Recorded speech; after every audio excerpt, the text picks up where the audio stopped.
তার মানে 24টা লাইনের কাছে হলো। আমাদের আইসিটা কি আইসি? VQ 25601 EQ 25601, তাই না? এই আইসিটা আমাদের। এখন স্কোপটি আইসি বোর্ডের মধ্যে তো থাকবে এরকম আকারে, তাই না? এরকম ভাবে থাকবে। এই জায়গায় রয়েছে কি নুসকাট পয়েন্ট, মানে আমরা এই জায়গা থেকে গণনা শুরু করব। কোন দিক দিয়ে? আমরা আগে দাগ দিয়ে নিই ছটা করে, তাহলে বেশি ভালো হয়। 1 2 3 4 5 6টা, তাই না? তার মানে এটা এই পাশে লিখলি, এই পাশে লিখতে সুবিধা হবে, তাই তো? এটা 1, এটা 2,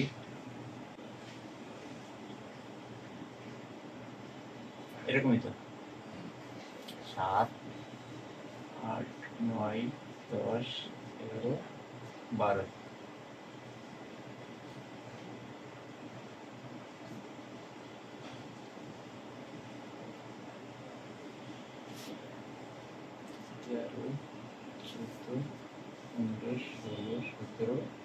তাই তো?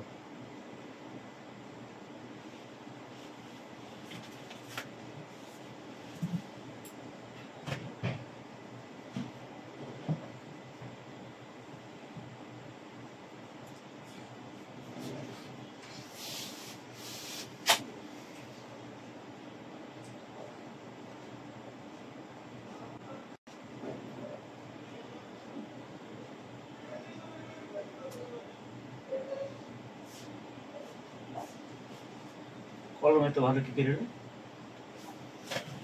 আগে তো এরকম দাগ পড়তো না।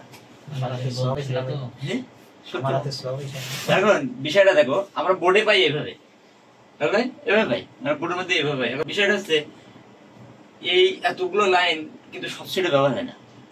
কোন কোন সেটে দেখা যাচ্ছে 5টা লাইন বাদ আর কিছু ব্যবহার হচ্ছে, আবার কোন সেটে দেখা যাচ্ছে 2 ব্যবহার হচ্ছে, কোন সেটে দেখা যাচ্ছে 15 ব্যবহার হচ্ছে, মানে কিছু কম বেশ থাকে, সেটা একরকম।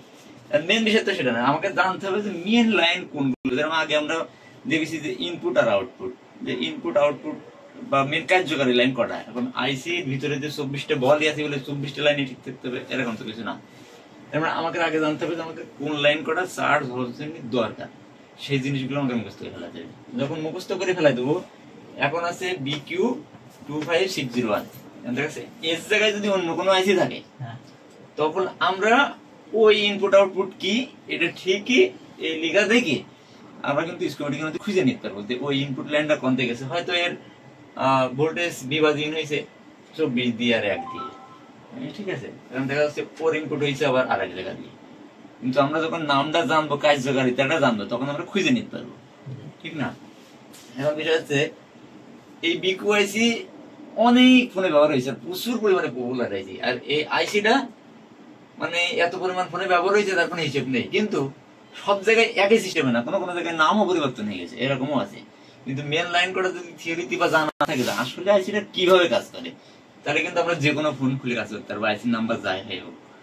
এখন আইসি নাম্বার যে 25601 বলি যে এর মধ্যে যা আছে আরেকটা তাই থাকবে এরকম না। কারণ আমি জানি যে ইনপুট ভোল্টেজ যেটা যায় ওটা চার্জারের ভোল্টেজ 5 ভোল্ট ইন হয়, তাহলে ওটা ওই জায়গায় কোন জায়গায় VUSB লেখা থাকবে, কোন জায়গায় লেখা থাকতে পারে VE, ঠিক আছে? আবার ভিভাজিন, এরকম বিভিন্ন রকম লেখা থাকতে পারে। এখন আমাদের ওই শব্দটা তো আমরা বুঝতে পারবো যে ভিভাজিন কি আর বি ইন কি, ঠিক না? বুঝতে পারছি যে না এদিকে ভোল্টেজ ইনপুটের কথা বলা হচ্ছে, ঠিক আছে? যখন আমাদের ইনপুট আউটপুট সবকিছু জানা থাকবে তখন আমাদের আর ভয় করে না। তখন আমরা খুঁজে স্কিমেটিকে চলে যাবো যাতে কি দেওয়া রয়েছে। যেরকম স্কিমেটিকে দেওয়া রয়েছে লাইন ধরে, ঠিক না? লাইন ধরে দেওয়া থাকলেও 1 2 3 এরকম ওটা উল্লেখ করতেছে, ঠিক আছে? ওটা কোন লেগে চাইছে, কোন বলে গেছে এরকম উল্লেখ করতেছে, কিন্তু আমাকে প্যাডে আবার এইভাবে রয়েছে, ঠিক আছে? এখন দেখা যাচ্ছে এই 8 9 নম্বর বুঝতে লাইনের মধ্যে এক সাইডে পড়েছে, কিন্তু 9 নম্বরে কোথাতে কি হবে এখন আমরা সেই 9 নম্বর আমরা এখানে এসে খুঁজবো আমরা আইসির 9 নম্বর কোনটা। তাহলে আমাকে নোসকাট পয়েন্ট আমরা এটারে হিসেব করে আমরা এভাবে গুণাগাতা শুরু করে দেবো যে এইভাবে এইভাবে এন হয়েছে।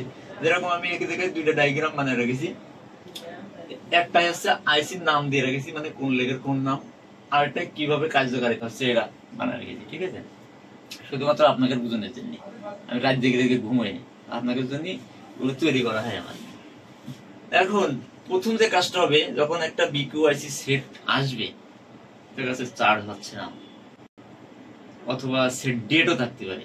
ঠিক আছে, এর কারণে কিন্তু সে ডেট হয়ে যেতে পারে। হ্যাঁ, কারণ বিকিউআইসি তো শুধু চার্জিং আইসি না, প্রাইমারি পাওয়ার। এ যদি নষ্ট হয়ে যায়, এই তিনা ভিপিএস তৈরি করে বা ভিসিএস তৈরি করে, তাই না, এই ভোল্টেজটা ও তৈরি করে, ও যদি অক্ষম হয়ে যায় তো সেটাও চলবে না। এখন প্রথম অবস্থায় আমাদের চার্জার যখন ইন করি, ভোল্টেজটা কোথায় যায়? সাবলজিকে, সাবলজিক থেকে মেন পিসিবি থেকে কোনো ওবিবি বা প্রোটেকশন কোনো আইসির মাধ্যমে পরে আসে আমাকে চার্জিং আইসি পর্যন্ত। এক্সাম্পল আমাদের ধরেন একটা ওবিপি আইসি আছে, ঠিক আছে, এখানে একটা ওবিপি ভিবাস থেকে এসে, ভিবাস ধরেন 5 ভোল্ট, হ্যাঁ ভিবাস 5 ভোল্ট ধরেন ইন হয়েছে, হয়ে একটা ওবিপির মাধ্যমে কোথায় আসবে? Charging IC. ওবিপিটা কি? Over voltage protection. Over voltage protection, ঠিক আছে। এই কলমটা আবার কেটে একটুখানি লিখতে থাকলে ঠিক থাকে, তাই না? এখন এই ওবিপি থেকে ভোল্টেজটা আসবে কার কাছে? 1 নম্বরে। কোথায়? 1 নম্বরে কি আছে? ভিএসি, ভিএসি, ভোল্টেজ অ্যাডাপটিভ কারেন্ট, ঠিক আছে। এটা আর 24 নম্বরে কি আছে? ভিবাস। ভিবাস বলতে আমরা কি বুঝি? চারিদিকের ভোল্টেজটা এমন হতে পারে ওখানে লেখা থাকতো ভিইউএসবি, বুঝা গেছে? এমনও লেখা থাকতে পারতো ভিএসি না লিখে ভিআইএন। এগুলো নিয়ে ঘালা না, এগুলো বুঝে নিতে হবে যে আসলে সব শব্দের অর্থ তো একটাই দাঁড়াচ্ছে, ওখান থেকে ভোল্টেজ ইনপুট হবে। তার মানে আমাদের ভোল্টেজ ইনপুট হবে কোথায়? এখানে দেখো, বেজের থেকে আসলো, এর ভিতরে তো ওবিপি আছে, ওবিপি কোথায়? নাম্বার 1 আর 24, নাকি? তার মানে আমাদের প্রথমে 5 ভোল্ট ইন হবে কোথায়? 1 নম্বরে। এই ভোল্টেজটাই ইনপুট হবে কোথায়? 24 নম্বরে। তার মানে আমাদের দুইটা লেগ দিয়ে ভোল্টেজ ইনপুট হবে, 1 আর 24। এই সিরিজের আইসি থেকে দুইটা লেগ দিয়ে আমাদের ভোল্টেজ ইনপুট হবে কত ভোল্ট? 5.1 বা 2 এরকম, তাই না? চার্জারে যে ভোল্টেজটা থাকবে সুন্দর করে থিওরিতে সাজায় নেবেন। এই একই ক্লাসগুলো আমি অন্তত আপনাদের এই পেশা আর কোনোদিন হয় না, বুঝা গেছে? তার মানে আমরা প্রথম পেলাম আমাদের ভোল্টেজ ইনপুট হওয়ার পরে এই এক সিরিয়াল দিয়ে আমরা শুরু করলাম 1 থেকে, ঠিক আছে? 1 আর 24 চলে গেল, কি হলো? Voltage input. এখানে খেয়াল করেন 24 এর পাশে একটা 23 আছে, 23 কিন্তু একটা কি আছে? ক্যাপাসিটার, একটা ক্যাপাসিটার। এই পাশে কি? গ্রাউন্ড, তাই না? এন ডি আছে। তাইলে 23 নম্বরের ক্যাপাসিটার তো এক সাইডে গ্রাউন্ড আছেই, তাহলে এক সাইডে যখন গ্রাউন্ড আছে তাহলে এখানে পজিটিভ, ওই পজিটিভটা কি আর কোথাও গেছে? যায়নি। কেন যায়নি? ওই ভোল্টেজটার নাম কি? এখানে দেখেন পিএমআইডি। এই পিএমআইডিটা ওর তৈরি হতে হবে, এটা 24 নম্বর হচ্ছে পিএমআইডি, আর এটা হবে আমাদের ভিএসি, আর এটা হবে আমাদের ভিবাস, তাই তো? তার মানে আমাদের ভিবাস ইন হয়ে গেল। আর পিএমআইডিটা হচ্ছে একটা পুল বোঝেন, শ্যাকো চেনেন, ব্রিজ চেনেন, এটা ব্রিজের মতো একটা কাজ করবে, ঠিক আছে? ও হচ্ছে একটা পুল, যেই ভোল্টেজটা 1 নম্বর আর 24 নম্বরে ইনপুট হবে, ওই ভোল্টেজটা একটু পিউরিফাই করে আনবে। ভাবেন আপনি একটা চার্জার লাগাইছেন, চার্জার থেকে যে ভোল্টেজটা আসবে, এই ভোল্টেজটা কি হবে? পিউরিফাই হয়ে আসবে, ফ্রেশ হয়ে আসবে। যদি কোনো প্রকার কোনো নয়েজ থাকে, কোনো সমস্যা থাকে, এই যে লাইনটা ইনপুট হয়েছে, এই লাইনে ক্যাপাসিটর আছে না? এই লাইনে এরকম ক্যাপাসিটর আছে না? ভোল্টেজ ইনপুট লাইনে ক্যাপাসিটর আছে না? তো এইখান থেকে যে ভোল্টেজটা আসছে, যদি এখানে কোনো নয়েজ টয়েজ থেকে থাকে, ও ওইটাকে কি করবে? ক্লিয়ার করবে, হ্যাঁ, স্ট্রং করে পিউরিফাই করবে। করার পরে কেন করা হবে? ও প্রসেসরে এটাই জানাবে যে যে ভোল্টেজটা গ্রাহক ইন করেছে, এই ভোল্টেজটা এখন ব্যবহারের উপযোগী। ওই ক্যাপাসিটরের কোনো মান আছে? ক্যাপাসিটর তো অবশ্যই মান আছে। এখন এইটা প্রথম অবস্থায় 1 আর 24 কি হলো? ইন হলো। দ্বিতীয়ত ভোল্টেজটা কোথায় গেল? একটা পোলের মাধ্যমে 23 নম্বরের ক্যাপাসিটরে চলে গেল, যার নাম হচ্ছে পিএমআইডি। তার মানে ভোল্টেজ ইন হয়েছে, যদি পিএমআইডি তে ভোল্টেজ না যায়, চার্জ কখনো হবে না। কেন হবে না? ও তো একটা পোলের মতো কাজ করছে, এটা ব্রিজের মতো কাজ করছে, তাই না? ও এই ভোল্টেজটা নিয়ে ওইখানে নিয়ে যাচ্ছে, আর ওইখান থেকেই বিভিন্ন জায়গায় সাপ্লাই হবে। ও প্রসেসরকে এটাই জানাবে যে এখন যে ভোল্টেজটা আমি পাইছি, চার্জারে যেটা ইন করা হয়েছে এই ভোল্টেজটা ব্যবহারের উপযোগী, এখন এটা ব্যবহার করা যেতে পারে। যদি পিএমআইডি ভোল্টেজ না তৈরি করে তাহলে কখনোই চার্জ হবে না। আর যদি পিএমআইডি তে ভোল্টেজ তৈরি হয় তাহলে 99% ধরে নিতে পারি যে আমরা চার্জিং আইসি ওকে। কারণ আইসিটা কি ইন্টিগ্রেটেড সার্কিট, হতে পারে ওর ইনপুট থেকে পিএমআইডি পর্যন্ত ঠিক আছে, এর ভিতরে অন্য কোনো সার্কিট নষ্ট হয়ে গেছে। এই জন্য আমরা 100% ধরতে পারি না যে চার্জিং আইসিটা ওকে। তবে যেহেতু পিএমআইডি তৈরি হচ্ছে ভোল্টেজ, তার মানে চার্জিং আইসি ফার্স্টেই ওয়ার্কিং করতেছে, প্রথম ধাপে সে কি কাজ করতেছে।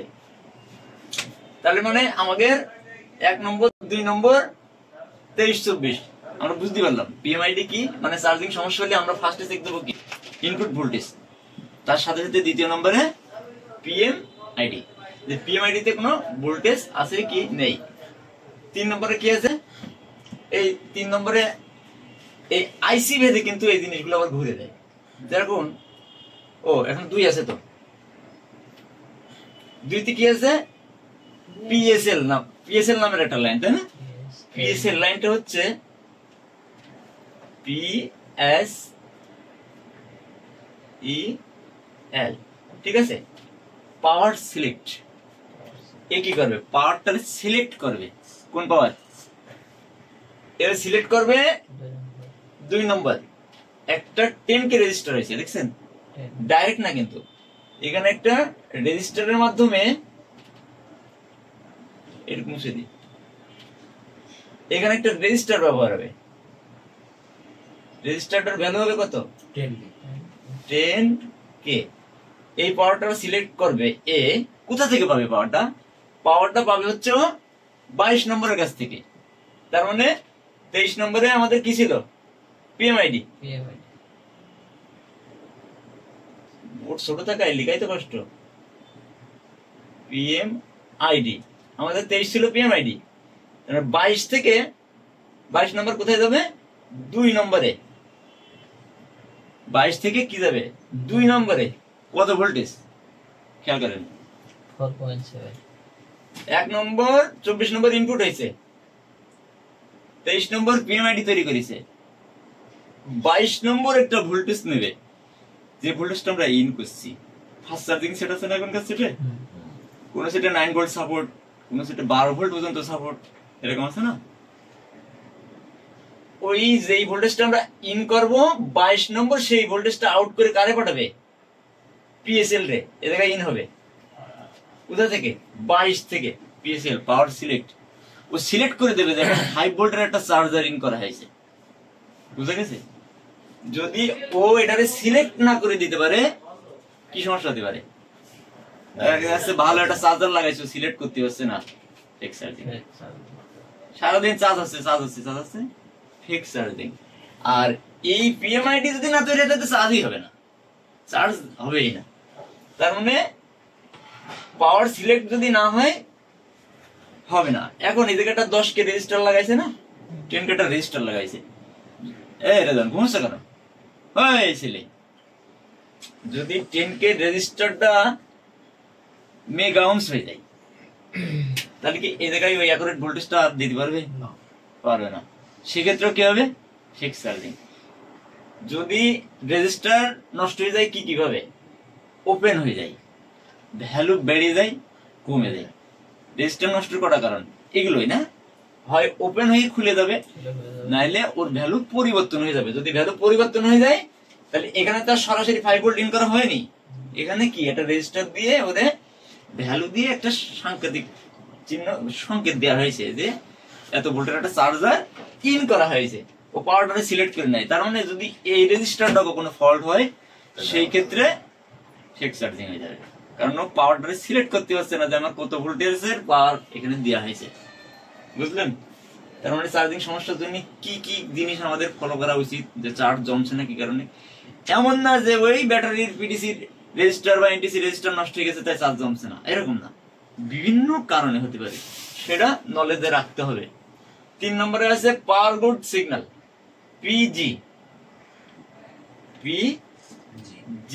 এটারে বলা হয় পাওয়ার গুড সিগন্যাল। চার্জিং এসিটা তো অ্যানাবল হওয়া লাগে, ঠিক আছে? বা যখন আমরা চার্জার ইন করব পাওয়ার আইসিটা কি করা লাগবে, জানানো লাগবে না যে এখন চার্জার ইন করা হয়েছে, তুমি ডিসপ্লে দেখাই দাও যে চার্জ হচ্ছে, সিপিইউ সচল করা লাগবে, ঠিক আছে। তো কোন ক্ষেত্রে কি করে রেজিস্টার দিয়েছে, দিয়ে কোথায় নিয়েছে, সোজা পিএম এর কাছে সিগন্যাল পাঠাই দিয়েছে, কি করার জন্য, ইনিশিয়ালি ট্রিগার করার জন্য। আমরা চার্জার লাগাই মাপি না ভোল্টেজ, সেইটা যে ওটা যে ইনিশিয়ালি ট্রিগার করতেছে এই পাওয়ার গুড সিগন্যালের মাধ্যমে চার্জার ইন করা হয়েছে, এটা হচ্ছে পাওয়ার গুড সিগন্যাল। এইটার মাধ্যমে আমাদের পাওয়ার আইসি কে ইনিশিয়ালি ট্রিগার করা হয় যে এখন চার্জার ইন করা হয়েছে। এখন মনে করেন এইটাই, আমরা অন্যটাই যাচ্ছি না, আমাদের এটাতেই আমরা যে আইসিটা নিয়ে আসি, সিরিয়াল নাম্বার তো মেলাগুলো দেখলাম তাই না, তার ভিতর থেকে যেটা নিয়ে আসি সেটার ভিতরে পাওয়ার গুড কি করতেছে, সোজা একটা রেজিস্টার নেছে, ওরা রেজিস্টারটা হচ্ছে কত 0 ohms, 0 ohms এর একটা রেজিস্টার নিয়ে এটা সোজা কি করেছে, পিএম এর কাছে দিয়ে আসছে, তাই তো। পাওয়ার আইসি পিএম পাওয়ার ম্যানেজমেন্টে কি জন্য নিয়েছে, ইনিশিয়ালি ট্রিগার করে জানাই দিয়ে আসলো, তাই না। এখন তুমি সচলাও, প্রসেসরটা পাওয়ার দাও, দিয়ে তুমি ডিসপ্লে দেখো চার্জ হচ্ছে। তার মানে যদি এই লাইন ডিসকানেক্টেড হয়ে যায় তাহলে কি হবে, চার্জ হচ্ছে, চার্জ টানছে কিন্তু ডিসপ্লে কিছু আসছে না, দেখা যায় না চার্জ হচ্ছে, এম্পিয়ার তো টানছে, ডিসপ্লে তো কিছু দেখা যায় না, সিগন্যাল মিসিং। তার মানে must be power good line, signal line লাগবে। এখন সেটা যে আইসির যে মাধ্যমে হোক বা যে বল দিয়ে হোক, হতে পারতো যে এটা 3 নম্বরে না নিয়ে দিয়ে ওরা 8 নম্বরে দিয়েছে আরেকটা আইসিতে আরেক লাইনে, কিন্তু আমার এই লাইনটা খুঁজে বের করতে হবে। আমি চার্জ দিচ্ছি, আমার কুইক চার্জারে দেখাচ্ছে যে চার্জ জমা হচ্ছে কিন্তু সিগন্যাল নেই, তার মানে কি পাওয়ার গুড সিগন্যাল নষ্ট হয়ে গেছে। এটা পিএম এর কোন লাইনের মাধ্যমে যাবে, সিবিএল পাওয়ারের, এই সিবিএল পাওয়ার নেগেটিভ লাইন আমরা ওর খুঁজে বের করবো। এন মানে কি নেগেটিভ, আমরা যখন পাওয়ার বাটন অন করি ওই জায়গায় লজিকটা থাকে কি হাই, একটা ভোল্টেজ থাকে, ওটা কি করি গ্রাউন্ডের সাথে টাচ করি, ডাউন হয়ে যায়, এই সেই পাওয়ার গুড সিগন্যালটাও সেই নেগেটিভ সিগন্যালটাই ওই জায়গায় পাঠায়, মানে ওর লজিকটাকে ডাউন করে দেয় ইনিশিয়ালি ওর ভিতরে দিয়ে, এই যে আমি তোমার কাছে পাঠাই দিচ্ছি তুমি এখন সচল হও, এটা ওদের দেওয়া মানে তুমি সচল হও, বুঝা গেছে। তার মানে আমাদের এটা লাগবেই। 4 নম্বর হচ্ছে স্ট্যাটাস, যেমন চার্জিং ফুল কিংবা চার্জ হচ্ছে, এরকম কিছু যদি ডাইরেক্টলি এই চার্জার আইসি দিয়ে কেউ আলাদা বানায়, যেরকম কিছু কিছু সেটে দেখা যায় পাওয়ার আইসি নষ্ট, সিপিইউ নষ্ট, সব নষ্ট, চার্জার লাগাচ্ছি চলছে, ও যদি ওই সিগন্যালের মাধ্যমে একটা ইন্ডিকেটর লাগাই দিয়ে আসে যে চার্জ হলেই আলোটা জ্বলবে, জ্বলবে না, এইরকম একটা কাজের জন্য এটাতে দেওয়া হয়েছে। কিন্তু এটা বেশিরভাগের ক্ষেত্রে এনসি থাকে, এর কারণ সিপিইউ তো প্রোটোকল লাইন আছে আলাদা, আলাদা ভাবে ডিসপ্লের ভিতরে দেখা দেওয়ার ইন্ডিকেটর কিছু সব সিপিইউর মাধ্যমে হচ্ছে, এই জন্য কিছু কিছু ক্ষেত্রে এটারে কি করছে, এটারে এনসি হিসেবে রাখছে কিছু কিছু ফোনে, আবার কিছু কিছু ফোনে কি হচ্ছে ওটা স্ট্যাটাস হিসেবে দেখাই দেওয়া হচ্ছে, ঠিক আছে। যেরকম এই ডায়াগ্রামটাতে কি আছে এনসি নো কানেকশন, কিন্তু এই একই আইসির এই ডায়াগ্রামে কিন্তু স্ট্যাটাস আছে না, কিন্তু এখানে তো নেই। তার মানে ওইটা মডেল ভিত্তিক প্রয়োজন অনুসারে ব্যবহার করেছে, ওটা ওই মডেলের জন্য দরকার হয়নি, বুঝতে পারলেন। তারপরে আমাদের কি লাইন থাকছে 5 নম্বরে সিএল সিরিয়াল ক্লক, আর এসডি আছে সিরিয়াল ডাটা, মানে যেই লাইনের মাধ্যমে প্রসেসর ওর সাথে সংলাপ করে তথ্য আদান প্রদান করে, যে তুমি এখন ফাস্ট চার্জিং দাও, এখন হাই ভোল্টেজের চার্জার ইন হয়েছে, তাই না। এখন কিছু কিছু ক্ষেত্রে দেখা যাবে যে প্রসেসর সরাসরি এর সাথে যুক্ত হয়েছে এসডিএল এর মাধ্যমে, ঠিক আছে। কোনটা এই দুটো না, এই জায়গায় ধরো আমাদের সিপিইউ সেন্ট্রাল প্রসেসিং ইউনিট, আমাদের এখানে আছে এসসিএল, আর এখানে আছে কি এসডিএ, তার মানে সিরিয়াল ক্লক সিরিয়াল ডাটা। এই দুইটার মাধ্যমে কি করতেছে সিপিইউ তথ্য আদান প্রদান করতেছে, যে এখন হাই ভোল্টেজের চার্জার দেওয়া হয়েছে, তুমি এখন ফাস্ট চার্জিং চালু করো। কিন্তু প্রথম অবস্থায় যখন পিএম চালু হয়েছে, এই প্রাইমারি পিএমই বলতে পারি, চার্জিং যখন ফার্স্ট অবস্থায় চালু হয়েছে তখন কিন্তু সিপিইউ জাগনা ছিল না, পাওয়ার আইসিও জাগনা ছিল না, ছিল কারণ যখন আমরা চার্জার ইন করব তখন এই তো ট্রিগার করবে, যখন পিএমআইডি সব রেডি হবে তখন পাওয়ার সিলেক্ট আছে না, এই যে পিজি আছে না, পিজি পাওয়ার গুড সিগন্যাল ওরে জানাবে। তার মানে চার্জিং আইসি তো পাওয়ার অন করতেছে, মাথায় নিচ্ছেন তো, চার্জিং আইসি পাওয়ার অন করতেছে। তার মানে পিএম তখন সচল ছিল না, তার মানে পিএম চালু হয়ে সিপুরে জাগাবে, তারপরে না সিপু তত্ত্বাবধান করবে। তার মানে আমাদের বিকিউ আইসি প্রাইমারি সেকশনে ও প্রথম অবস্থায় ডিফল্ট ভাবে চালু হতে পারে, ডিফল্ট ভাবে চালু হতে পারে। ও যখন চালু হয় ও তখন ডিফল্ট ভাবে 0.6 এর একটা চার্জ দেয়, ঠিক আছে? ও ওর বেশি দেয় না, তাও ও কিন্তু কাউন্ট করে কার মাধ্যমে? এনটিসি রেজিস্টার আছে না ব্যাটারির ভিতরে, এই রেজিস্টার অনুযায়ী ও অনুমান করে ভোল্টেজটা পেয়ে। ওরা তো ভোল্টেজ চেনে, আর তো কিছু চেনে না। ব্যাটারি গরম না তাপ এটাকে আইসি বোঝে না। ওইখান থেকে যে ভোল্টেজটা আউটপুট হয় ওইটা দেখে চার্জিং আইসি অনুমান করে যে আমার ব্যাটারিতে এখন 3.0 ভোল্টেজ আছে, ব্যাটারিটা বসা, তাহলে হতে পারে এখন ওয়েদার খারাপ, গরম তাপমাত্রা, রেজিস্টারের ভ্যালু বেড়ে গেছে, তাই ভোল্টেজ সিগন্যাল কম আসছে। আর তাহলে ব্যাটারি শাটডাউন অথবা অতিরিক্ত ঠান্ডা, মানে সে তখন ওই অবস্থাতে তার কি করণীয়, যে আমি ডিফল্ট ভাবে আস্তে আস্তে ছোট ছোট করে চার্জ দেবো যাতে ব্যাটারিটা ক্ষতিগ্রস্ত না হয়। এই কারণে আমরা চার্জার লাগাইয়ে যদি 0.6 চার্জ টানে তাহলে আমরা মনে করি কি যে সিপু রিভাল করতে হবে। কেন মনে করি? 0.6 তো ডিফল্ট ভাবেই টানে, যদি প্রসেসর সঠিক থাকতো তাহলে ফাস্ট চার্জিং টানতো। বুঝা গেছে আমরা কি জন্য দায়ী করি যে 0.6 টানলে মনে করি যে প্রসেসর নষ্ট, প্রসেসর রিভাল করতে হবে। এই কারণেই আমরা ধারণাটা করি যে যখন হচ্ছে 0.6 চার্জ টানে তখন আমরা ধারণা করি যে তাহলে প্রসেসরের সমস্যা, রিভাল করলে সমাধান হয়ে যাবে। আজকে বুঝলে যে কি কারণে আমরা ধারণা করি যে প্রসেসর রিভাল করতে হবে 0.6 টানলে? তার মানে ফার্স্ট পিএম তো ডিফল্ট ভাবে 0.6 চার্জ করা দিতে পারে, এর বেশি পাচ্ছে না, এর বেশি করা হয়ে গেছে সিপিইউ, তার মানে সিপিইউ অ্যাক্টিভ নেই। এই জন্য আমরা ধারণা করি যে 0.6 মানে সিপিইউ সমস্যা হতে পারে। এই সময় কিছুক্ষণ আমরা ওয়েট করব, 10 মিনিট 15 মিনিট চার্জ দিয়ে। সেটা তো আমরা সবকিছু রেজাল্ট দেখার পরে, যখন আমরা ব্যাটারি ম্যাপি দেখবো, ভোল্টেজ ম্যাপি দেখবো, এটা তো তারপরে। কিন্তু যখন দেখবো যে সবকিছু ঠিক থাকার পরেও রান আসছে না, 0.6 চার্জ করাচ্ছে, তখনই না আমরা বুঝবো যে তাহলে সিপিইউ সমস্যা। তার আগে তো আমরা ব্যাটারি যদি শর্ট ডাউন থাকে সেক্ষেত্রে তো চার্জিং আইসি ডিফল্ট ভাবেই চার্জ দেবে, কারণ ব্যাটারি যদি শর্ট ডাউন থাকে তখন তো সিপিইউ সচল হতে পারছে না, পাচ্ছে একদম সচল। যখন পিএম ভোল্টেজ ভিপিএস তৈরি করে, যখন চার্জিং আইসি ভিপিএস তৈরি করবে, করার পরে যখন পিএম রে দেবে, পিএম তখন না সিপিইউ রে লাগাবে। এখন যদি শর্ট ডাউন ভোল্টেজ থাকে, দেখা যাচ্ছে ভোল্টেজ 0 হয়ে গেছে বা 2-3 নেমে এসেছে, তখন তো ভিপিএস ভোল্টেজ তৈরি আসছে না পরিপূর্ণ, তখন তো সিপিইউ মরা। তার মানে যখন আমরা সিপিইউ রে দায়ী করবো কখন? যখন দেখুন আমার ভিপিএস ক্রিয়েশন ঠিক আছে, ব্যাটারি ভোল্টেজ ঠিক আছে, অল ওকে, তখন, তার আগে না। বুঝতে পারলাম? তাহলে আমাদের এসসিএল এসডিএ কোথায় চলে গেল? সিপুর কাছে। সিপু কিন্তু আবার এই যে পিএম আমাদের আবার রেডি, আমাদের কিন্তু আবার পিএম রেডি। যখন আমরা ভিভ্যাট এফএসতে ইনপুট করেছি, আর এক সিরিয়াল দিয়ে যাই এফএসতে শেষ করি, ঠিক আছে? তাহলে বুঝতে সুবিধা হবে।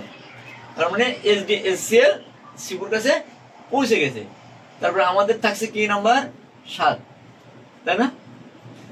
এসএমবি আইএনটি, এটা একটা গুরুত্বপূর্ণ সিগন্যাল, এটা সিপুর থেকে আসবে। যে সিগন্যালটা সেট চালু থাকাকালীন সিপুরে জানাবে যে চার্জিং হচ্ছে। অনেক সময় দেখা যায় না যে বন্ধ থাকা অবস্থায় চার্জ হচ্ছে, চালু করলে চার্জ শুরু করে না, কে দায়ী? এই এসএমবি আইএনটি। এ যদি মিস করে চালু হওয়ার পরে দেখাবে লোগো নেই, চার্জ হচ্ছে না। অথবা যখন আমরা অফ করে চার্জ দেবো চার্জ ঠিকই শো করছে। তার মানে কত বড় একটা ইম্পর্টেন্ট একটা লাইন। নাম্বার 8, এখানে কিন্তু এনসি আছে, এখানে কি আছে? এনসি আছে, এখানেও এনসি আছে। তার মানে 8 নম্বর লাইনটা টোটালি নেই। তার মানে এই ক্ষেত্রে আমরা দুইটা কম্পেয়ার করতেছি, এটা তো ব্যবহার হয়নি, এটা তো ব্যবহার হয়নি, এটাতে কোনো কানেকশন নেই, এতে কোনো কানেকশন নেই। 9 নম্বরে আছে আমাদের সিই, চার্জিং এনাবেল। সবকিছু এনাবেল করার জন্য তো চার্জিং এসি অন করার জন্য, চার্জিং এসি সবকিছু পেয়েছে, অন করা লাগবে না? সুইচ আছে না, এটা হচ্ছে ওর সুইচিং লাইন। যদি এই লাইনটা লজিক হাই থাকে, লজিক হাই বলতে কি বুঝি? ভোল্টেজ থাকে, ওটারে যদি লজিক লো করা হয় চার্জিং এসি চালু হয়ে যাবে। তার মানে এখানে ভোল্টেজ আছে, এটা চালু করতে গেলে আমাকে লজিক লো করতে হবে। এখন ক্ষেত্র বিশেষ আলাদা আলাদা হয়ে যাবে। যেমন এইখানে দেখা যাচ্ছে একটা 10K রেজিস্টারের মাধ্যমে গ্রাউন্ড করা হয়েছে। তাহলে বুঝেন বিদ্যাটা, একটা 10K রেজিস্টারের মাধ্যমে কি হয়েছে, গ্রাউন্ড করা হয়েছে, তাই না? গ্রাউন্ডে নিয়ে যাওয়া হয়েছে, GND গ্রাউন্ড করা হয়েছে। তার মানে সরাসরি এই ভোল্টেজটা পাইলেই ও অন, মানে এখানে কি অলরেডি ওরে সুইচিং দিয়ে দেওয়া হয়েছে। 10K রেজিস্টারের মাধ্যমে ওরে সুইচিং দিয়ে দেওয়া হয়েছে, মানে ভোল্টেজ ইন করার সাথে তো অন, ওই সুইচ আর অন করা লাগবে না। তবে আবার কিছু ক্ষেত্রে দেখা যাবে এই জায়গায় এই জিনিসটা নেই। কেন নেই? ওই সময় ওই সিসি লজিকের মাধ্যমে এই প্রোটোকল লাইন তখন ওই আইসির মাধ্যমে নেবে। এই SDSCL তখন যাবে কোথায়, ওবিবিটি। কোন ওবিবিটি? যেটা ডিজিটাল। ওবিবির ভিতরে দুই রকম আছে, একটা অ্যানালগ, একটা ডিজিটাল। এই অ্যানালগটার মধ্যে কি হচ্ছে, ভোল্টেজটা ইন হচ্ছে, এবার আউটপুট হচ্ছে। বুঝা গেছে? তার মানে এটার ভিতরে ইউএসবি লাইন, প্রোটোকল লাইন নেই, তার মানে এটা অ্যানালগ। এই ওবিবিটা অ্যানালগ, যেটার ভিতরে শুধুমাত্র ভোল্টেজ ইন আর আউট আছে, এটা কি অ্যানালগ। আর ডিজিটাল কোনটা, যেটার ভিতরে ইউএসবি লাইন আছে। এখন যদি আমাদের এই ওবিবি নষ্ট হয়ে যায়, তাহলে আমরা জাম্পার করতে পারবো। কি করবো, ইনপুট থেকে আউটপুট এটা তার টেনে দেবো, হয়ে গেল। কি হবে, চার্জ হবে, কারণ ও একটা ওভার ভোল্টেজ প্রোটেকশন হিসেবে কাজ করছিল। বুঝা গেছে? ওবিবিটা ওভার ভোল্টেজ প্রোটেকশন হিসেবে কাজ করছিল, কিন্তু যখন নষ্ট হয়ে যাবে আমরা ওটাকে রিমুভ করে জাম্পার করে দিতে পারি। এটা তো ওভার ভোল্টেজ প্রোটেকশন, যদি হাই ভোল্টেজ পাই তখন নষ্ট হয়ে যাবে, ফুটে যাবে। ঠিক আছে, তখন আমরা কি করতে পারি, অ্যাসিডটা রিমুভ করবো, রিমুভ করে আমরা জাম্পার করে দেবো, সরাসরি চার্জ হবে। এখন যদি ডিজিটাল হয় তাহলে আমরা জাম্পার করতে পারবো না। কেন পারবো না? এটার ভিতরে প্রোটোকল লাইনের আদান প্রদান আছে, এটার ভিতরে ইউএসবি লাইন আছে, আর এই ইউএসবি লাইনকেই তো ডিটেক্টেড করবে সিপিইউ। সিপিইউ জানবে কি করে যে আপনি 9 ভোল্টের চার্জার লাগাইছেন শক্তিশালী? সিপিইউ জানতে হবে না? ওরে যদি জানতে হয় তাহলে মাধ্যম কয়টা, দুইটা। একটা হচ্ছে সরাসরি চার্জিং আইসি থেকে এই যে পাওয়ার সিলেক্ট করে দিচ্ছে না, 2 নম্বরে পাওয়ার সিলেক্ট করে দিচ্ছে না, তো যখন পাওয়ার সিলেক্ট করে দিচ্ছে ও সরাসরি কি করছে, SDSCL এর মাধ্যমে খবর পাচ্ছে যে এখন কয় ভোল্টেজ চার্জার ইন করা হয়েছে। এখন যদি কিছু মডেল ভিন্ন ভিন্ন হতে পারে, দেখা যাচ্ছে কোন এক মডেলে হয়েছে কি এটা নেই, তখন কি করছে, ওই ইউএসবি লাইন এই সিসি লজিকের মাধ্যমে এখানে আসছে, ও এই লাইন দুটো এখান থেকে নিচ্ছে সিপিইউ।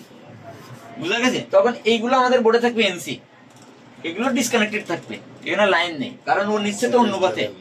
বুঝা গেছে? এটা মডেল ভেদে চেঞ্জ হয়ে যাবে। এখন দেখা যাচ্ছে একটা নির্দিষ্ট মডেলের ক্ষেত্রে এখান থেকে নিচ্ছে, কিন্তু আরেকটা মডেলের ক্ষেত্রে দেখা যাবে এই লাইনটা এনসি পড়ে আছে, ওখানে কোনো কাজ নেই, লাইন আছে এনসি খালি, কোনো কিছুর সাথে কানেকশন নেই, এরকম হবে। অথবা এটার কানেকশন থাকবে সিসি লজিক পর্যন্ত। বুঝা গেছে? এটা কানেকশন হবে সিসি লজিক পর্যন্ত। ওইখানে আরেকটা আইসি ব্যবহার করবে, ইউএসবি হোস্ট হবে, ওইখান থেকেই ইউএসবি কম্প্রোমাইজ হবে, আলাদা একটা আইসি করা হবে যেখানে ইউএসবি ডাটা লাইন ওইখানে ইন হবে, ওই লজিকটারে বলে সিসি লজিক। ওই সিসি লজিকের মাধ্যমে তখন আদান প্রদান হবে, মানে ইউএসবি লাইন তখন এর কাছেও যাবে না, সরাসরি এর কাছেও যাবে না, একটা মাধ্যম হয়ে যাবে। ওই লজিকটার মাধ্যমে যখন যাবে তখন এটা ওইভাবে ব্যবহার হবে। চার্জিং আইসি এনেবল, এই ক্ষেত্রে দেখা যাচ্ছে যে একটা এনেবল অটো করা আছে, আর তখন দেখা যাচ্ছে এই এনেবলটা সিপিইউ করবে প্রোটোকলের মাধ্যমে। বুঝা গেছে? তখন এ করবে, তখন তো সিপিইউ যদি এর দায়িত্ব নিয়ে নেয় তাহলে এই জায়গায় সরাসরি সুইচিং এর দরকার হচ্ছে না। এখন কিছু ক্ষেত্রে এই জায়গায় সরাসরি দিয়ে দিয়েছে যে সুইচিং করা করে ঝামেলা। এখন ইউজারকে পাওয়ার বাটন চেপে করে দেবে, আমি অন করে দিলাম, এবার তুমি চার্জ দাও, এটা চার্জিং এর অন হওয়ার ব্যাপার, তাই না? এজন্য হয় এটা বোর্ডের থেকে এনেবল করে দিতে হবে, তাহলে প্রসেসর করবে, এমন একটা ওয়ে। কিন্তু বেশিরভাগ সেটাই এনেবল করে দেওয়া হয়েছে 10K রেজিস্টারের মাধ্যমে। যদি এই রেজিস্টারটা ওপেন হয়ে যায় সব ঠিক আছে, চার্জ হবে হবে না। কেন হবে না? চার্জার আইসিটা তো আর চালু হবে না, ওইটা দিয়ে তো এনেবল করা হয়েছে। ঠিক আছে, তারপরে থাকলো আমাদের কয় নম্বর, 10 নম্বর। 10 নম্বর লাইনটা আমাদের এনসি লাইন। এই দুইটা লাইনে আমরা এনসি পাইছি, এই 24 লেগের আইসির ভিতরে এই দুইটা লাইন আমরা নো কানেকশন পাইছি, 8 নম্বর 10 নম্বর। তারপর আমাদের আছে 11 নম্বর। 11 নম্বরে কি আমাদের টিএস, টিএস মানে থার্মাল সেন্সর। এইবার দেখো ওর ডিফল্ট ভাবে কিভাবে সার্চ করাই, এই হচ্ছে থার্মাল সেন্সর। ও এইখানে সে ইয়ে করেছে, তোমার ডিভাইডার করেছে, 11 নম্বরে এসে ডিভাইডার করেছে। খেয়াল করো 11 নম্বর, এই যে 11 নম্বর আসছে কোথা থেকে, 2 নম্বর থেকে।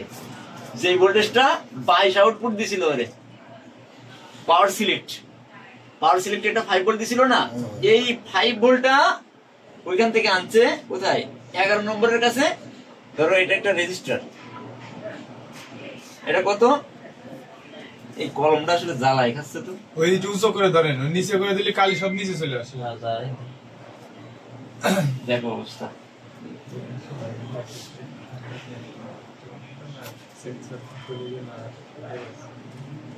এটা একটা 10K রেজিস্টার, ঠিক আছে। কি করেছে, কয় নম্বর থেকে এসেছে, 2 নম্বর থেকে, তাই না। যেটা 2 নম্বরে ইন হয়েছে ওই নম্বরটা এক কথাই যেটা 22 আউটপুট দিয়েছে, ঠিক আছে। তার মানে 22 কয় জায়গায় আউটপুট দিয়েছে, 2 তে, আরেকটা কোথায় দিয়েছে 11, তার মানে 22 থেকে আরেকটা ভোল্টেজ কোথায় আসছে 11 তে, 22 এর আউটপুট, হ্যাঁ 22 এর আউটপুট, 11 এর ইনপুট, এটা কয় কে 10K। এই 10K রেজিস্টারকে ডিভাইডার করা হয়েছে, আরেকটা রেজিস্টার কি হয়েছে 10K, যার অপর প্রান্ত জি এন্ড বি গ্রাউন্ড, এই সে ডিভাইডার সার্কিট। ওই যে যেটা দুইটা রেজিস্টার মিলে মাঝখান থেকে আউটপুট চলে যায়। তার মানে এখানে সামান্য একটা ভোল্টেজ দিয়ে ওই থার্মাল সিলেক্টেড করার জন্য, বুঝেছো। ডিফল্ট অবস্থায় অন হতে গেলে চার্জিং এসি জানতে হবে না বর্তমান কন্ডিশনটা কি। এই ডিভাইডারের মাধ্যমে, এই সিগন্যালের মাধ্যমে জেনে নেয় যে এখন আমার কতটুকু চার্জ দেওয়া প্রয়োজন। ওই অনুযায়ী চার্জিং এসি ডিফল্ট ভাবে তখন 0.6 চার্জ দেওয়া শুরু করে। তার মানে যদি এই লাইন মিস করে কি ধরনের সমস্যা হবে, টেম্পারেচার হাই, টেম্পারেচার লো, চার্জ দিলে টেম্পারেচার লো, এই জাতীয় সমস্যা হবে, তখন ও চার্জ হবে না। এইবার আমাদের থাকলো 13-14 কি লাইন, ডিব্যাট, বিএটি ব্যাট, ভিব্যাট, কয়টা 13-14। এইখানে আছে আমাদের ভিব্যাট লাইন ইনপুট 3.7, এই ভোল্টেজটা আমাদের কোথায় ইনপুট হয়েছে ভিব্যাটে, কয় নম্বর 14, 13, 14 দুটা পিন দিয়ে কি হয়েছে ভিব্যাটের কানেকশন গেছে ওইখানে, ও ব্যাটারি কানেকশন আমাদের এখানে। এই বিএসসি থেকে ইনপুট করা কারেন্ট যেটা আউটপুটে চার্জ হচ্ছে সেইটা, এবং চার্জটা কিভাবে হচ্ছে এটা খেয়াল করো। আমাদের আছে কি 15-16 কি লাইন, বিপিএস, তাই তো, ভিপিএইচ অথবা ভিসিএস, হ্যাঁ কোনটা 15-16, তার মানে দুইটা লাইন। তার মানে 15-16 হচ্ছে আমাদের ভিপিএইচ, আর এদিকে হচ্ছে ভিব্যাট 13-14, 17-18 হচ্ছে কি গ্রাউন্ড, 17 আর 18 হচ্ছে জি এন্ড বি গ্রাউন্ড। তার মানে 17-18 গ্রাউন্ড, 15-16 ভিপিএইচ, 13-14 কি ভিব্যাট, তাই তো। এখানে হচ্ছে 19 নম্বর হচ্ছে কি এসডব্লিউ, না এসডব্লিউ হচ্ছে সুইচিং, কি সুইচিং, ওই আমাদের ভিপিএস কয়েল। কোথা থেকে ভিপিএস কয়েলটা কানেকশন থাকবে কার সাথে, ভিপিএস এর সাথে, তাই না। তার মানে এইখান থেকে যে কয়েলটা আসবে, এই যে ভিপিএস কয়েলটা আসবে কোথায়, ভিপিএস কোথায় 19 থেকে 15-16, এই হচ্ছে আমাদের ভিপিএস সাপ্লাই, যেখান থেকে কি হয় এই সাপ্লাইটা যাই আমাদের ফোন চলে। এটা কি supply line, SP supply line, এটা কোথায় গেল পিএম এ চলে গেল, ভিপিএস থেকে যেখানে যেখানে যাওয়ার কথা। আর এই 19 নম্বরে হচ্ছে কি সুইচিং, আর আরেকটা আসছে সবুজ আইসির মধ্যে ব্যাক আইছে, তাই না।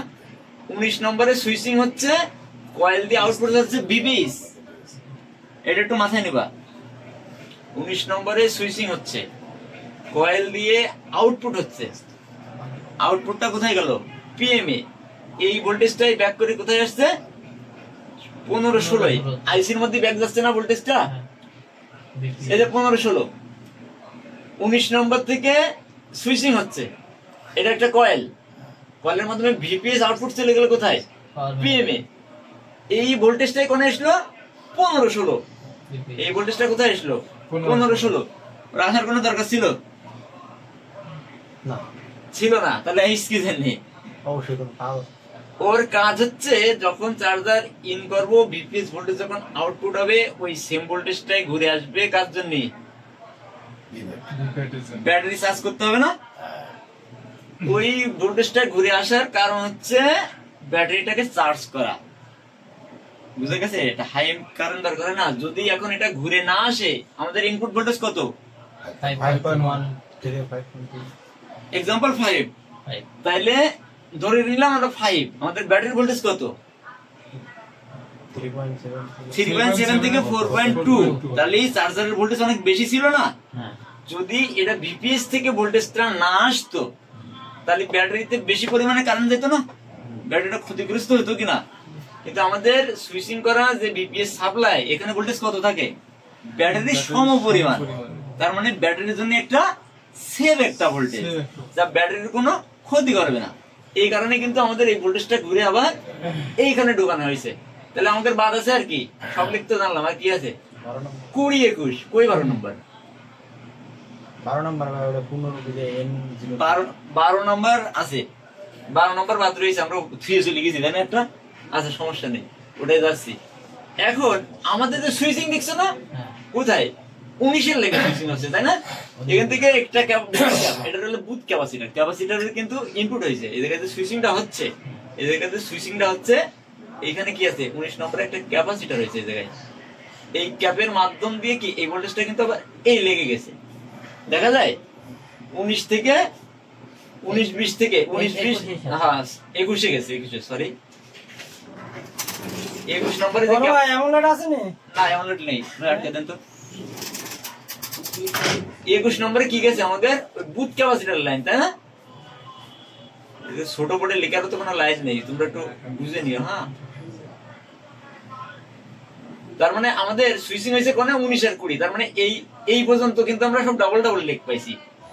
13-14 পাইছি বিব্যাট, 15-16 পাইছি বিপিএইচ, 17-18 পাইছি গ্রাউন্ড, 19-20 পাইছি সুইচিং, তাই না? আর এই সুইচিং এর থেকে একটা কয়েল হয়ে বিপিএস তৈরি হয়েছে, আর একটা ঘুরে আবার কিন্তু এটাও আবার আইসিডি তৈরি গেছে। এখানে কিন্তু একটা খেলা জমে গেছে, ঠিক আছে?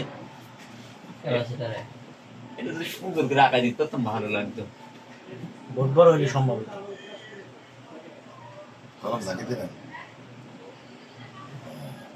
এইবার মজাদার বিষয় দেখেন, ইনপুট হয়েছে কয়টা দিয়ে? বেশিরভাগ কিন্তু দুইটা লেগে, সিঙ্গেল কিন্তু কমই। 1 নম্বর 24 নম্বর ইন ব্রিজের মাধ্যমে আসলো, একটা ভোল্টেজ তৈরি করলো। কি ভোল্টেজ? পিএমআইডি, ঠিক আছে? 23 নম্বরে কি করেছে? পিএমআইডি তৈরি করেছে। এইবার ওই ভোল্টেজটাই পিউরিফাই হয়ে বিভিন্ন জায়গায় সাপ্লাই আসছে, ঠিক আছে? ওই ভোল্টেজটার থেকেই তৈরি হচ্ছে আমাদের ভিপিএস ভোল্টেজ, যেটা 19-20 এ সুইচিং হচ্ছে। এই 19-20 এ সুইচিং হচ্ছে, হওয়ার পরে এই ভোল্টেজটা আমাদের ওই বাক কয়েলের মাধ্যমে সাপ্লাই হয়ে যাচ্ছে। সেম সাপ্লাই ভোল্টেজটা আবার ব্যাক আসছে 15-16। কিসের জন্য? ভিভাট চার্জ করার জন্য। তার মানে স্টেপ মনে থাকবে তো, কোন লাইন মিসিং আমি মেপে বের করবো। স্টেপ বাই স্টেপ যখন আসবো, যেটা কাটা আমি খুঁজে পাবো, যখন আমার জানা থাকবে, সেটা যে আইসি হোক, লাইন তো আমি জানি যে input output PMID signal thermal line আমি জানছি না।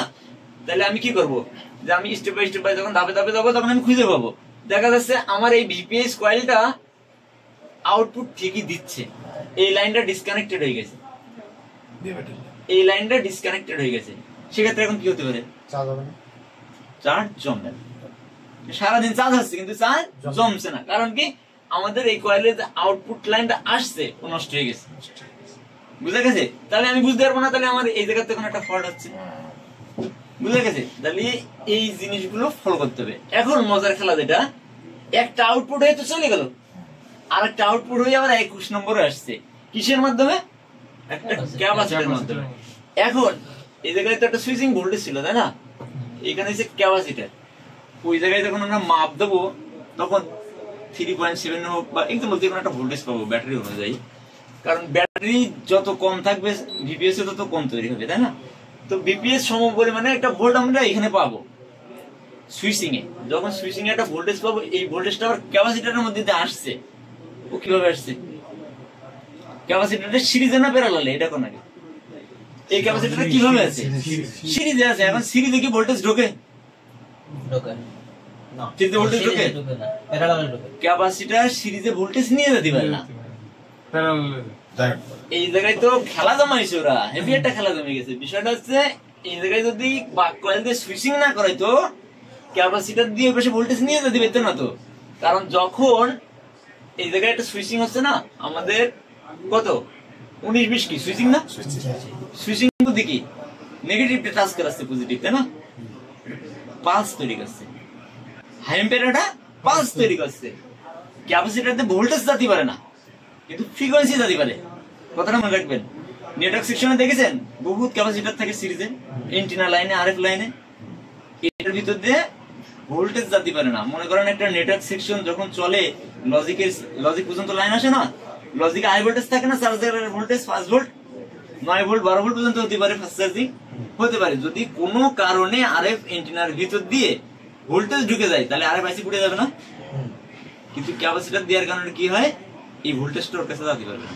এখানে ক্যাপাসিটর ভোল্টেজ নেয় না, ও নেয় ফ্রিকোয়েন্সি। তার মানে ফ্রিকোয়েন্সিও ঠিক ফিল্টারিং করবে, পিউরিফাই করবে, কিন্তু ভোল্টেজ যদি ঢোকেও নেবে না। তাহলে ক্যাপাসিটরটা কত গুরুত্বপূর্ণ নেটওয়ার্ক লাইনে।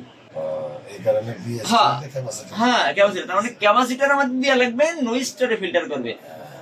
নেটওয়ার্ক লাইনে কি ফিল্টার করবে, নয়েজ ফিল্টার করবে। এখানে তো আর ভিভেটের কিছু নেই, ওর বাইরের থেকে আসা যে নয়েজটা আসবে এটারে ফিল্টার করবে। কিন্তু যদি ওভার ভোল্টেজ কিছু আসে ও নেবে না, কারণ ও ভোল্টেজ পার করার ক্ষমতা ওরে দেওয়া হয়নি, ওরে শুধু ফিল্টার করার দায়িত্ব দেওয়া হয়েছে। বুঝা গেছে? তার মানে আমাকে যেহেতু এদিকে একটা সুইচিং এর একটা ফ্রিকোয়েন্সি তৈরি আসছে, পালস ও নিতে পারতেছে। এইখানে এই ক্যাপাসিটরের ইনপুট ভোল্টেজ পাবো কত, ভিপিএস সমপরিমাণ। এই সুইচিং এ থাকবে ভিপিএস সমপরিমাণ, ক্যাপাসিটর অপর প্রান্ত পাবো তার ডাবল। বুঝলেন?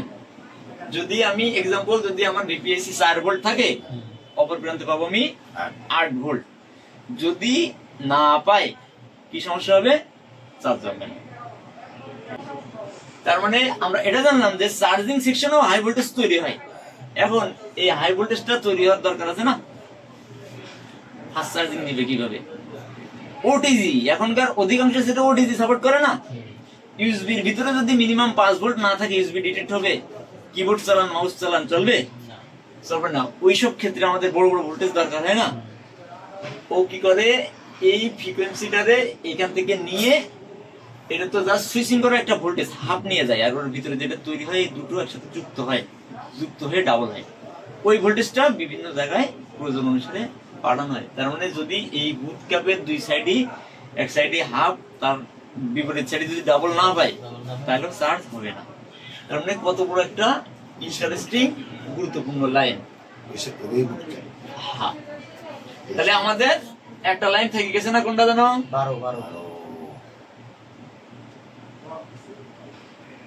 12 নম্বরটা থেকে গেছে। 12 নম্বরের লাইন আছে কি, Q1, তাই না? এই আর একটা মজাদার জিনিস, Q1। এটা আমরা মিস্টেক করে চলে গেছি, এড়াই গেছে, তাই না? Q1 এটা কেমন মজাদার জিনিস জানো? এটা কুইক, দ্রুত অন করার একটা লাইন, যেটা মনে করো সেট চলতে চলতে ধাপ করে হ্যাং হয়ে গেছে, ধাপ করে হ্যাং হয়ে গেছে। এখন যখন হ্যাং হয়ে যায় তখন ওই মুহূর্তে আমরা ফোর্স রিস্টার্ট করি না, force restart, volume up down চাপ দিয়ে যখন আমরা রিস্টার্ট করি তখন এইটি কাজ করে। এ ভিপিএস তৈরি করা সুইচিং অফ করে দেয়। এই যে ভিপিএস খেয়াল করেন, ও কি করে, এই ভিপিএস লাইনটা অফ করে দেয়, পাওয়ার বাটনটা 0 করে দেয়, তখন পাওয়ার আবার নতুন ভাবে করে। যদি আমরা নরমালি চাবি ধরি, পাওয়ার কি কাজ করবে, কোন পাওয়ারের থেকে যে সুইচটা আসছে, আর যদি লং প্রেস করি ভলিউম বাটন সহকারে, তখন ও কি হয়, ফোর্স রিস্টার্ট হয়ে যায় না। ফোর্স রিস্টার্টে কি হয়, তো হ্যাং ছিল, প্রোগ্রাম তো কাজই করতেছিল না, রিস্টার্ট করলো কিভাবে, চার্জিং এসে কি করে ভিপিএস তৈরি করা বন্ধ করে দেয়।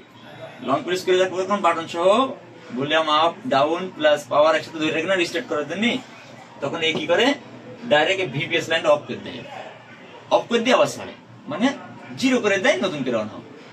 নাহলে তো প্রোগ্রামই তখন হ্যাঁ ও কাজ করবে কি করে, ও কি তখন সিস্টেম চেঞ্জে, সেই সিস্টেমটা এই Q1 এ পুনরায় চালু করে দেয় নতুন করে। তার মানে 24টা লাইনের কাজ হলো।